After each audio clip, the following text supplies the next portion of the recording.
For so long, I thought I was broken. Instead, I discovered that I was this puzzle waiting to be put together.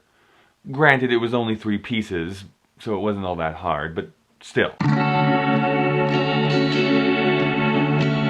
When I was growing up, there was only these whisperings and rumors about bisexuality. Gay culture had just started to move into the mainstream with the help of Roseanne and Ellen, but bisexuality by and large was still treated as a myth, like a unicorn or the female orgasm. So for a shy kid who from the age of 6 had known that he liked both, it was a bit of a troubling time.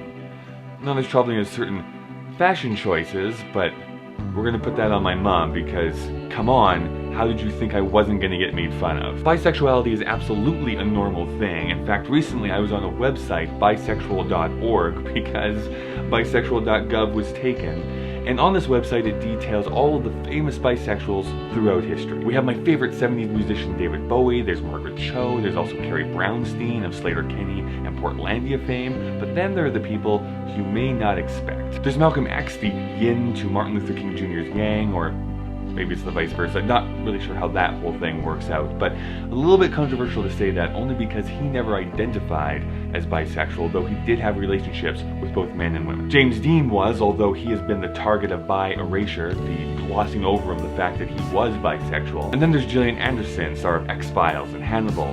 She once said that sexuality is fluid, which is something I really agree with. In an interview here a few years ago, she was kind of mourning the loss of a female lover, and she said how much she did not like the idea of labels. Which, side note, I feel that we as a society will eventually get to that point where we just accept somebody's sexuality without having to put a label on it. Now, I know that that's probably going to be a decade, possibly even a century away from now, but I am confident that there will be a time where we just accept the person somebody else loves without having to also put them into a box. Sexuality is tied to both our own personal identities and those feelings of shame that we all have. When you realize that you are attracted to multiple genders and gender identities, the easy thing is to feel that you are not right, that you're not whole, that there's something wrong with you, and that you need to be fixed. You wish that you could just love one type of person and everything else would be okay. As more people come out as bisexual, it will be easier to accept oneself. It can be hard and a struggle, and it's often easier just to hide behind that perceived heterosexuality than to have those difficult conversations. There are others like you, politicians,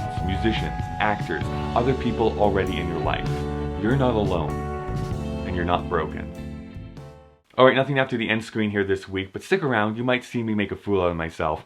And when I say might, I will. If you like this video, there's a thumb up button that you can click on. There's also a subscribe option so you can find a new video in your stream every single Thursday.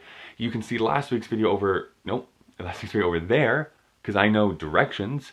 And there's the comment section down below where you can let me know what you think about this week's topic. What are your views on gender, on sexuality, and everything that's wrapped up inside of that we like to call the human condition. There's also in the description all of my social media links, which if you are just having that, longing to know what I think about movies I go and see, you can do that. You can do that.